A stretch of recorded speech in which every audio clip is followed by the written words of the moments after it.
ಓಡ್ಬೇಡಿ ಓಡ್ಬೇಡಿ.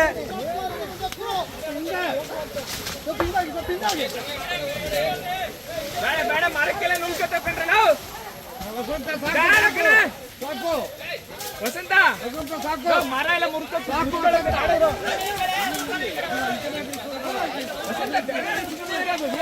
ಸ್ವಲ್ಪ ಎದುರಿಸಲಿ, ಅದು ಎದುರಿಸಲಿ, ನಿಲ್ಲು ನಿಲ್ಲು ನಿಲ್ಲು, ಎದುರಿಸಲಿ ಸಾಕು. ಸುಮ್ಮನೆ ನಿಲ್ಲು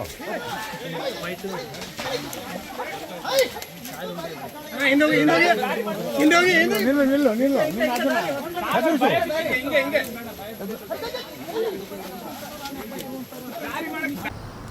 ವಿರಾಟ್ ಕಾರ್ಯಾಚರಣೆಗೆ ಯಾರು ನಿಮ್ಮ ತಂದೆಯವರು ಯಾರ್ಯಾರು? ಸರ್, ಹಿಂದೆ ನಾಗರಹೊಳೆ ಕ್ಯಾಪ್ಚರಿಂಗ್ ಹೋದಾಗ ವಿರಾಟ್ ಸಿಕ್ಕಿರೋದು ನಿಜ. ಅವಾಗಲೂ ಇದೇ ರೀತಿ ಕೊಂಬೋದು, ಏರುಪೇರು ತುಂಬ ಡೀಪ್ ಇತ್ತು. ಆವಾಗ ಏಜ್ ಆಗಿದೆ ಅಂತ ಬಿಟ್ಟು ಬಂದಿದ್ರು. ಈ ಸಲ ರಮೇಶ್ ಸರು ಮತ್ತು ರಮೇಶ್ ಸರ್ ಇದ್ರು ಅನಿಸುತ್ತೆ ಅವರು, ಮತ್ತು ಗೋಪಿ ಆನೆ ಮಾವತ ನವೀನ್ ಇದ್ದಾರೆ, ಈ ಗುಂಡಣ್ಣ, ಮತ್ತು ತುಂಬ ಇವರು ಇನ್ಯಾವನೆ ಸುಗ್ರೀವ ಧನಂಜಯ ಎಲ್ಲ ಹೋಗಿದ್ದು ಅಂತ. ಆ ಟೈಮಲ್ಲಿ ಕ್ಯಾಪ್ಚರ್ ಆಗಿರೋದು ಅದು ನಾಗರಹೊಳೆ ಫಾರೆಸ್ಟಲ್ಲಿ. ಅದೇ ನೀವು ಆನೆನ ಹಿಡ್ದಿದ್ದಾರೆ, ತಂದು ಕ್ರಾಲ್ ಒಳಗಡೆ ಹಾಕಿದ್ದಾರೆ. ಚಿಕ್ಕ ಪುಟ್ಟ ಇದಕ್ಕೇ ಹುಡುಗ ಆನೆಗಳಾದರೆ, ಒಂದು ಏಜ್ ಇರೋ ಆನೆಗಳಾದರೆ ಅವು ಬೇಗ ಮರ್ತುಬಿಟ್ಟು ಅವು ಮನುಷ್ಯಗೆ ಮನುಷ್ಯನ ಜೊತೆ ಒಡನಾಟ ಬಂದ್ಬಿಡುತ್ತೆ. ಇದಲ್ಲೇ ಯೋಚನೆ ಮಾಡೋಕ್ಕೆ ಸ್ಟಾರ್ಟ್ ಆಯ್ತಲ್ಲ, ಹೆಚ್ಚು ಕಡಿಮೆ ಆರೋಗ್ಯ ಸರಿ ಇಲ್ದಲೇ ಸತ್ತು. ಅದೇ ರೀತಿ ಇನ್ನೊಂದು ಕಡಬದ ಹತ್ರ ಹೊಡೆದಿದ್ದು ಸುಬ್ರಹ್ಮಣ್ಯ ಅಂತ ಆನೆನೇ ಅಭಿಮನ್ಯನಿಗೆ ಎತ್ತಾಕಿತ್ತು. ಸುಬ್ರಹ್ಮಣ್ಯ ಅಭಿಮನ್ಯುಗೆ ಎತ್ತಾಕಿತ್ತು. ಅದು ಟೀಮು, ನಾನು ಸುಬ್ರಹ್ಮಣ್ಯಗೆ ಅಪ್ಪನ ಹೋಗಿ ಬಿಟ್ಬಿಟ್ಟು ಬಂದೆ ನೈಟು. ಆ ಸುಬ್ರಹ್ಮಣ್ಯ ಆನೆ ಇದೆಯಲ್ಲ, ಅದು ಆ ಚಾರ್ಮಡಿ ಇದರ ರೋಡಲ್ಲೆಲ್ಲ ನಿಲ್ಲೋದು. ಒಂದು ಕ್ಯಾಂಟ್ರ್ ಲಾರಿಗೇನೆ ಹೊಡೆದಿತ್ತು, ಹೊಡೆದು ಮುಂದ್ಗಡೆ ಗ್ಲಾಸು ಗೀಸು ಎಲ್ಲ ಹೊಡೆದಾಕಿತ್ತು. ಮಸ್ತ್ ಬಂದರೆ ರೋಡಲ್ಲೇ ನಿಲ್ತಿದ್ದು ಅದು. ಇದು ಕ್ಯಾಪ್ಚರಿಂಗ್ ಹೋಗಿದ್ದೆ ಬೇರೆ ಅದಕ್ಕೆ. ಇದು ಅಲ್ಲಿ ಸಿಕ್ತಲ್ಲ ಅಂತ ಇದನ್ನು ಅಕ್ರಮಮ್ಮ ಇದ್ದರು, ಅಪ್ಪಾಜಿ ಇದ್ದರು, ರಮೇಶ್ ಸರ್ ಇದ್ದರು, ಮುಜೀಬ್ ಸರ್ ಇದ್ದರು, ಅವರೆಲ್ಲ ಟೀಮ್ ಇದ್ದರು. ಅಲ್ಲಿ ಅಕ್ರಮಮ್ಮ ದೂರಕ್ಕೇನ ಡಾಟ್ ಮಾಡಿ ಅಪ್ಪನ ಕೇಳಿದ್ದಾರೆ, ಅಷ್ಟು ದೂರ ಹೋಗುತ್ತೆ ಇಂಜೆಕ್ಷನ್ ಅಂತ. ಹೋಗೋದು ಡೌಟ್ ಇದೆ, ನೋಡೋಣ ಟ್ರೈ ಮಾಡು, ಹೋದ್ರೆ ಒಂದು ಅಂತ. ಅಲ್ಲಿ ತುಂಬ ಫಾರೆಸ್ಟು ಹೊಡೆದಾಗ ಹೋಗ್ಬಿಟ್ಟು ಕಾಲಿಗೆ ಚುಚ್ಕೊಂಡಿದ್ದೆ. ಕಡಬದು ಕಾಲಿಗೆ ಚುಚ್ಚು ತಪ್ಪೋಯ್ತು ಅಂತ ಇವ್ರು ಹೋದಾಗ ಆ ನೀಡ್ಲು ಸಿಕ್ಕಿದ್ರಲ್ಲಿ ನೋಡ್ಬಿಟ್ಟು ಹೋಗಲ್ಲಿ ಹೊರಗಿತ್ತಾನೆ. ಆ ಆನೆ ಹತ್ರಕ್ಕೆ ಹೋಗಿ ಇವ್ರು ತಲುಪಿ ಇವ್ರನ್ನ ಜನಗಳನ್ನ ಕರೆಸಿ ಹಗ್ಗ ತರೋದ್ರೊಳಗಡೆ ಅದು ರಿಕವರಿ ಆಗಿ ಹೇಳ್ತಿತ್ತಂತೆ. ಮತ್ತೆ ಜೈಲಾಜಿನೇನೋ ಕೊಟ್ಟು ಎಬ್ಬಿಸಿದಾಗ ಆಗ ಅಭಿಮನ್ಯುಗೆ ಇದಕ್ಕೂ ಫೈಟ್ ಆದಾಗ ಅದೊಂದು ಸಲ ಅಭಿಮನ್ಯುನ ಬಂದಿತ್ತು. ಮತ್ತು ಅಭಿಮನ್ಯು ಹೊಡೆದಿದ್ದು ನಿಜ. ಅಂದರೆ ನೀವು ಎಷ್ಟು ಕಾರ್ಯಾಚರಣೆ ನೋಡಿದ್ರೆ ಅಭಿಮನ್ಯು ಅರ್ಜುನ ಮಾಡೋದು? 2002 ಈ ಕುಮಾರಸ್ವಾಮಿ ಅಂತ ಅರ್ಜುನನ ಜೊತೆ ಇತ್ತಲ್ಲ, ಕುಮಾರಸ್ವಾಮಿ ಬಳ್ಳೆ ಆನೆ ಕ್ಯಾಪ್ಚರಿಂಗ್ ಮಾಡಿದ್ದು ನಮಗೆ ಗೊತ್ತು. ನಾವು ಆಚೆ ಹೊಳೆಯಿಂದ ಆಚೆ ಕ್ಯಾಪ್ಚರಿಂಗ್ ನಡೀತಿತ್ತು, ನಾವು ಈಚೆ ಇದ್ವಿ. ಡಾಟ್ ಆದಮೇಲೆ ಹೋದ್ವಿ. ಅದಾದಮೇಲೆ ಇಲ್ಲಿ ವಿಷ್ಣು ಅಂತ ಒಂದಿಟ್ಟಿದ್ರು, ಒಂದು ರೀಲೊಕೇಟ್ ಮಾಡಿದ್ರು ಭದ್ರಾಗೆ 2005-06 ಅದರಿಂದ ಸ್ಟಾರ್ಟ್ ಆಯಿತು. ನಾವು ಇನ್ನೆಲ್ಲ ಕಾರ್ಯಾಚರಣೆ ಅಪ್ಪ ಇರೋವ್ರಿಗೂ ಎಲ್ಲೆಲ್ಲ ಆಯಿತು ಅಲ್ಲಿಗೆಲ್ಲ ಹೋಗ್ತಿದ್ವಿ.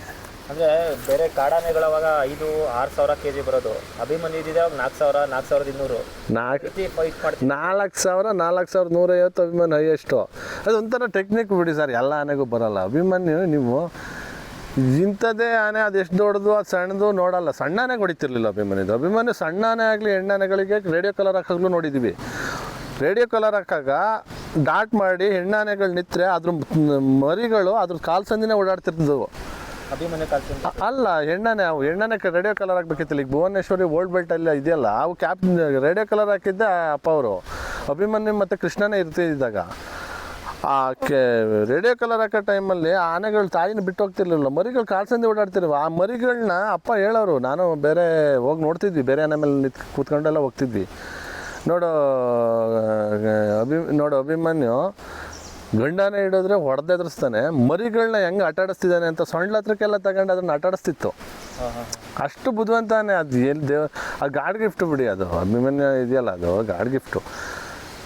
ಮರಿ ಆನೆ ಹೊಡೆದ್ರೆ ಅದನ್ನು ಟ್ರೀಟ್ ಮಾಡೋದೇ ಬೇರೆ. ಅದೇ ನೀವು ದಷ್ಟಪುಷ್ಟವಾಗಿ ಕರಡಿ ಅಂತ ಆನೆಗಳಾಗಲಿ ಅವೆಲ್ಲ ಹೊಡೆದ್ರೆ ಫಸ್ಟ್ ಹೊಡೆದೇ ಎದುರಿಸುತ್ತೆ. ಹೊಡೆದು ಎದುರಿಸಿ ಎಳ್ಕೊಬರಾಗ ಅವೇನಾದ್ರು ಚೇಷ್ಟೆ ಮಾಡಿದ್ರೆ ಮತ್ತೆ ಹೊಡೆದು ಕೂಲ್ ಮಾಡಿ ಸುಮ್ಮನೆ ಎಳ್ಕೊಬರ್ಬೇಕು, ಆ ರೀತಿ ಮಾಡ್ತಂತೆ. ಅಷ್ಟು ಅಗ್ರೆಸಿವ್. ಮಸ್ತ್ ಬಂದಾಗಂತೂ ಕೇಳೋದೇ ಇಲ್ಲ. ಕ್ಯಾಂಪ್ ಒಳಗಡೆನೆ ತುಂಬ ಆನೆ ಹೊಡೆದಿದೆ ಇದು. ಈಗ ದಸರಾ ಅಷ್ಟೇ ಅಭಿಮನ್ಯು ಇದ್ರೆ ಯಾವ ನೀರು ಕುಡಿಯೋಕ್ಕೂ ಬರಲ್ಲ ಅಲ್ಲಿ. ಇದು ನಮ್ಮ ಕರಡಿ ಕಾರ್ಯಾಚರಣೆ ಯಾವ ರೀತಿ ಇದೆ ಸರ್? ಫಸ್ಟು ಅಭಿಮನ್ಯು ಬಂದಿರಲಿಲ್ಲ, ನಮ್ಮ ಧನಂಜಯ, ಸುಗ್ರೀವ. ಸರ್ ಕರಡಿ ಕಾರ್ಯಾಚರಣೆಗೆ ನಾವು ಅದೇ ಹೇಳೋದು ಸರ್, ಅಪ್ಪ ಇದ್ದಾಗ ಒಳಗಡೆ ಹೋಗ್ತಿದ್ವಿ. ಇವಾಗ ನಾವು ಹೋಗೋದು ಅಲ್ಲಿ ಯಾರು ಎತ್ತ ಅಂತ ಕೇಳ್ತಾರೆ, ಪಾಪ ಅವ್ರಿಗೂ ಸಮಸ್ಯೆಗಳಿರ್ತವೆ. ನಾವುಗಳು ನೋಡೋ ಖುಷಿ, ಅವರಿಗೆ ಒಂದು ಕಾರ್ಯಾಚರಣೆ ಯಶಸ್ವಿ ಆಗಲಿ ಅನ್ನೋದು ಇರುತ್ತೆ. ನಾವುಗಳು ನೋಡೋಕ್ಕೆ ಹೋಗಿ ಇನ್ನೊಬ್ಬ ಡಿಸ್ಟರ್ಬ್ ಆಗೋದು ಅಂತ ಆಚೆ ಇದ್ವು. ಆಚೆ ಇದ್ದಾಗೆಲ್ಲ ಗೊತ್ತಾಗ್ತಿತ್ತು ನಮಗೆಲ್ಲ, ಹೇಳ್ತಿದ್ರು ನಾವು ಸಿಕ್ಕಿದ್ರು ನಿಮಗೆಲ್ಲ. ಇವಾಗೇನು ಆನೆ ಮಾವುತರು ಆಗಲಿ ಕಾವಾಡಿಗಳಿದ್ದಾರೆ, ಅವರೆಲ್ಲ ಅಪ್ಪಾಜಿಗೆ ತುಂಬ ವಿಶ್ವಾಸದಲ್ಲಿದ್ದರು. ಅಪ್ಪಾಜಿಯವರು ಅಷ್ಟು ಚೆನ್ನಾಗಿದ್ದರು. ಅವರೆಲ್ಲ ನಮ್ಮನ್ನು ಎತ್ತಾಡ್ಸಿದ್ದಾರೆ. ಇಲ್ಲೆಲ್ಲ ಚಿಕ್ಕ ಹುಡುಗರಿಂದ ನಮ್ಮನ್ನು ಮನೆ ಹತ್ರಕ್ಕೆ ಬಂದಾಗಲಿ ಇದೆಲ್ಲ ನಮಗೆ ಭಾಳ ಪ್ರೀತಿಯಿಂದ ನೋಡ್ಕೊಂಡು, ಅವ್ರುಗಳು ಸಿಕ್ಕಿದಾಗ ಯಾವ್ದಾರ ಆನೆ ವಿಚಾರವಾಗಿ ಮಾತಾಡ್ತಾ ಇರ್ತೀವಿ. ಕರಡಿದು ಬಿಡಿ ಸರ್, ಕರಡಿ ಅದು ಒಂಥರ ಈ ಅಭಿಮನ್ಯು ಕ್ಯಾರೆಕ್ಟ್ರ್. ಸೊ ಕರಡಿ ಫೇಮಸ್ ಅಂದರೆ, ಕರಡಿ ಹಿಡಿಯೋಕ್ಕೆ ಕ್ಯಾಪ್ಚರ್ ಆಗೋಕ್ಕಿಂತ ಮುಂಚೆ ಕ್ಯಾಪ್ಟನ್ ಜೊತೆ ಫೈಟ್ ಮಾಡಿದ್ದು ಡೇ ಟೈಮಲ್ಲಿ 2 ಆನೆನ ಫೈಟ್ ಆಡಿದ್ದನ್ನ ನೋಡಿದ್ರೆಲ್ಲ. ಸೋಷಿಯಲ್ ಮೀಡಿಯಾ ಫಾಸ್ಟ್ ಇದೆ ಇವಾಗ. ಅದು ಕ್ಯಾಪ್ಟನ್ಗೆ ಚಾಲೆಂಜ್ ಹೊಡ್ಕೊ ಹೋಗುತ್ತೆ. ಕ್ಯಾಪ್ಟನ್ ಕೊಂಬು ಹೆಂಗಿದೆ, ಕ್ಯಾಪ್ಟನ್ ಹಿತವಾಗಿದೆ, ಭೀಮನ್ ಸಮ ಇದೆ. ಇದು ಕೊಂಬು ಆ ಥರ ಇಲ್ಲ, ಬಟ್ ದಷ್ಟಪುಷ್ಟ ಇದೆ. ಕ್ಯಾಪ್ಟನ್ ಅಷ್ಟೇ ದಷ್ಟಪುಷ್ಟ ಇದೆ. ಆ ಕ್ಯಾಪ್ಟನ್ನೇ ಚಾಲೆಂಜ್ ಮಾಡಿ ಹೊಡೆದೋಡಿಸ್ತು. ಮತ್ತು ಭೀಮನ್ಗೂ ಕರಡಿ ಚಾಲೆಂಜ್ ಮಾಡಿ ನಿಂತಿದೆ. ಭೀಮನ್ಗೂ ಗುಂಡ ಇದ್ದಾಗ ಗುಂಡ ಕರಡಿ ಸೇರಿ ಭೀಮನ್ ಚಾಲೆಂಜ್ ಮಾಡಿ ಹೊಡೆದೋಡಿಸಿದ್ವು. ಅಪ್ಪ ಹೇಳ್ತಿದ್ರು, ಇವತ್ತು ನೋಡು ಭೀಮನ್ಗೆ ಸಿಕ್ಕಾಬಟ್ಟೆ ಏಟ್ ಮಾಡಿದ್ದಾವೆ ಹಿಂದೆ ಮುಂದೆ ಎಲ್ಲ, ಕರಡಿನೂ ಗುಂಡನೂ ಸೇರ್ಕೊಂಡು ಅಂತ. ಹಾಂ, ಆವಾಗ ಅದೆಲ್ಲ ಏನಾಯಿತು, ಇದು ಕ್ಯಾಪ್ಟನ್ನಿಗೆ ಹೊಡಿತು. ಮತ್ತು ಕ್ಯಾಪ್ಟನ್ಗೆ 2 ಸಲ ಹೊಡೆದಿದೆ ಕರಡಿ. ಒಂದೊಂದು ದಿನ ಎಲ್ಲ ಫೈಟ್ ಆಡಿದ್ದಾವೆ. ಅದನ್ನು 2 ಜಗಳನ್ನು ಬಿಡಿಸೋದಕ್ಕೆ ಇವ್ರು ಏರ್ ಫೈರಲ್ಲಿ ಮಾಡಿ ಕಳಿಸಿದ್ದಾರೆ. ಅದೊಂದು ಫೇಮಸ್ ಆಗಿತ್ತು ಕರಡಿದು, ಕರಡಿ ಅಂತ ಫೇಮಸ್. ಆದರೆ ಫಸ್ಟ್ ಡೇ ಅಭಿಮನ್ಯು ಹೋಗಿರೋದ್ರ ಮುಂಚೆ ಅಶ್ವತ್ಥಾಮ, ಸುಗ್ರೀವ, ಭೀಮ ಹೋಗ್ತವೆ. ಧನಂಜಯ ಅಲ್ಲ, ಸುಗ್ರೀವ, ಅಶ್ವತ್ಥಾಮ ಕರೆಂಟ್ ಹೊಡೆದು ಸತ್ತೋಗಿರಲ್ಲ. ಇದು ಧನಂಜಯ ಇರಲ್ಲ, ಭೀಮ, ಅಶ್ವತ್ಥಾಮ, ಸುಗ್ರೀವ ಹೋಗ್ತವೆ. ಆ ತೋಟದ ರೋಡ್ ಮಧ್ಯದಲ್ಲಿ 3 ಆನೆನ ನೋಡ್ಬಿಟ್ಟು ಬೆರ್ಸ್ಕೊಬರುತ್ತೆ. ಬೆರ್ಸ್ಕೊಬಂದು ಸುಗ್ರೀವ ಮುಖ ಕೊಟ್ಟು ನಿಂತಾಗ ಸುಗ್ರೀವನ್ನೇ ಓಡಿಸ್ಕೊಂಡು ಹೋಗ್ತಾನೆ, ಇವ್ರು ತಿರ್ಸ್ಕೊಂಡು ಹೋಗ್ತಾರೆ. ಅವತ್ತು ಆಗ್ತಾನೆ ಅರ್ಜುನ ಇನ್ಸಿಡೆಂಟ್ ಆಗಿರುತ್ತೆ, ಫೈಟಿಗೆ ಬಿಟ್ಟು ಹೆಚ್ಚು ಕಡಿಮೆ ಆಗಬಾರ್ದು ಅನ್ನೋದು ಉದ್ದೇಶ. ಹಂಗೆ ಚಾಲೆಂಜ್ ಮಾಡಿ ನಿಲ್ಲಿಸ್ಬೇಕು ಅಂತ ನಿಂತ್ಬೇಕು. ಆ 3 ಆನೆಯಲ್ಲೂ ಹೊಡೆಸ್ಬೋದಿತ್ತು. ಬಟ್ 3 ಆನೆನೂ ನೋಡಿ ಮುಖ ಕೊಟ್ಟಿದ ತಕ್ಷಣ ಅದು ಬರುತ್ತಲ್ಲ, ಆನೆ ಗಡ್ಸಿದ್ಯಲ್ವ. ಹಾಗಾಗಿ ಕರಡಿ ತುಂಬ ಇದಾಯಿತು, ವೈರಲ್ ಆಯಿತು ಕರಡಿ ಇದು. ಅದಾದಮೇಲೆ ಬೆಳಗ್ಗೆ ಅಭಿಮನ್ಯು ಬಂದು ಅಭಿಮನ್ಯನ ಮುಖಾಂತರ ಹೋಗಿ ಮಲಗಿದ್ದಾನೆ, ಎದ್ದು ಮತ್ತೆ ಅಭಿಮನ್ಯು ಫೈಟ್ ಬರುತ್ತೆ.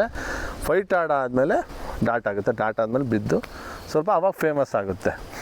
ಇವಾಗ ಹೆಂಗೆ ಚೆನ್ನಾಗಿ ಟ್ರೈನ್ ಮಾಡ್ತಿದ್ದಾರೆ, ಕ್ರಾಲ್ಗೆಲ್ಲ ಕೆಲಸಕ್ಕೆಲ್ಲ ಯೂಸ್ ಮಾಡ್ಕೊತಿದ್ದಾರೆ. ಮತ್ತು ಎಲ್ಲ ಇನ್ನೊಂದು ವರ್ಷದೊಳಗೆಲ್ಲ ರೆಡಿ ಆಗುತ್ತೆ. ಅದು ತುಂಬ ಚೆನ್ನಾಗಿ ಕ್ಯಾಪ್ಚರಿಂಗು ಬರೋ ಚಾನ್ಸಸ್ ಇರುತ್ತೆ.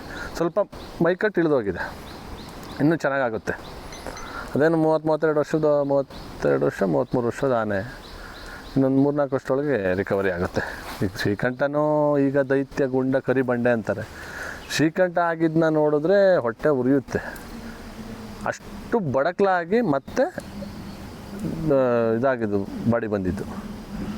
ಯಾವುದೇ ಆನೆ ಅಂದರೆ ಕ್ರಾಲಿಂದ ತೆಗೆದಿದ್ದ ಟೈಮಲ್ಲಿ ವೀಕ್ ಆಗಿರ್ತವೆ. ಈಗ ನಮ್ಮ ಕಾಜೂರ್ ಕರ್ಣ, ವೇದ ಎಲ್ಲ ತೆಗೆದಿದ್ದಾರೆ ಕರ್ಣದಿಂದ. ಈಗ ಅದಕ್ಕೂ ಏಜ್ 50-55 ಮೇಲೆ ಆಗಿದೆ. ಹೌದು. ಅದು ಏನು ಇದ್ರಲ್ಲಿ ನೀವೇನು ಇದು ಅದೇನು ನಾವು ದುಬಾರೆ ಹೋದರೆ ಟೈಮಿಂಗ್ಸ್ ಇರೋ ಅದರಲ್ಲಿ ಬಂದು ನಿಲ್ಲಿಸಿ ಕಾಜೂರ್ ಕರ್ಣ ಹಿಂಗಿತ್ತು ಅಂತ ಹೋಗ್ಬೋದು, ಕಾಡೊಳಗಡೆ ಬಿಡ್ಬೋದು. ಅಷ್ಟೇ ಬಿಟ್ಟರೆ ಅವೆಲ್ಲ ಏಜು ಪ್ರಾಣಿಗಳು ಈಗ ಯಾವುದೇ ಆಗಿರ್ಬೋದು. ಪ್ರಾಣಿಗಳೆಲ್ಲ ನೀವು ಯಾವುದೇ ಪ್ರಾಣಿ, ಈಗ ಹುಲಿದನ್ನೇ ತಗೊಳ್ಳಿ.